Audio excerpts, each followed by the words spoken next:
How did you use your new media technologies in the construction and research, planning and evaluation stages? After completing my GCSE in AS Media, I was already competent with a lot of technologies found in the project. However, film was something I never touched upon for over the 4 years, so I thought this might prove to be a little tricky to learn all in 1 year. For the planning stage. During my planning stages, it was crucial I gained both primary and secondary research. For primary research, I used Word document to create questionnaires and converted the data into useful graphs using Excel. This meant that it was easy to interpret and analyse. I also designed my own forum in which people could post their own feedback and questions on. I asked them about the project. This helped me gain an insight to real qualitative data. I used still digital cameras to take photos of location and research them, and this was key to my whole project. I used polls on WordPress to gain quick and simple research on the topics of all my products. Production. This was the tricky part. Having never used a video camera before or edited, I knew I was going to find some parts more difficult. Luckily, I had a friend who lent me their camera, which meant I was always able to film. It was key to make sure that I had the white balance correct, and as I didn't want an unnatural looking film. I also had to change the sound to 16-bit to make sure I got the best quality possible. After filming, this became the difficult part. The editing side. I used the log and capture to transfer the files onto the Mac. The good thing about using Final Cut Pro was using the non-linear editing, which meant I didn't have to film it all in one go or in chronological order, so I could make the best out of filming sessions. A very handy tool I used was the razor blade tool, which allowed me to cut different shots and move them around the timeline and change them in order.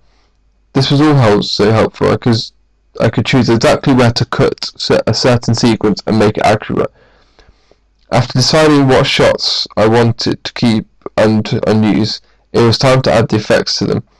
Bad TV being a great effect, it provided distorted image which had effects on them. Bad TV which really went well with my amateur and handheld style movie.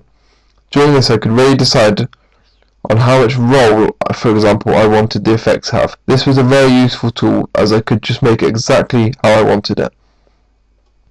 On the captions, I felt as though just using bad TV wasn't enough. I discovered how to make these almost jump out the screen at you by making the dimensions smaller, creating a pin mark and then making them bigger and further down the timeline. This small pen tool was extremely useful when choosing where on the timeline I wanted to select. It was important when I created sound effects to go along with my trailer. I used GarageBand for these. GarageBand is a vast library of sound effects at your fingertip.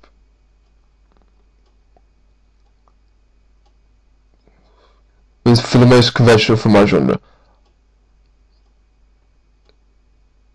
You can place it under the I chose a large cinematic boom as I felt these were the most conventional to my genre. I converted it to MP3 and imported it to Final Cut Pro and placed them over my captions to provide emphasis. Not only did I use GarageBand for my boom and sound effects, but conventionally there was always building a volume, tempo and a track in the background. However, I could not find one long enough to fit my timeline, therefore I had to import it to Final Cut and cut a small middle part out and copy it over and over again. I did this. I then used the pen tool to create points along with the sound timeline and increase these in volume as the trailer went along. Although having used Photoshop for many years, I still learned many new things during this time. For example, how to create scan lines on my images. I had to create a pattern in a separate image by painting half black and half white, then transfer these onto my real image by filling it with a pattern. This worked really well as I used the internet to research this. For my information, I have used a voice recorder on my laptop and then converted it so it's able to use in Final Cut Pro. I then added these images to aid my presentation, using the skills I have learned throughout my production of the trailer. How effective is the combination of your main product and ancillary text?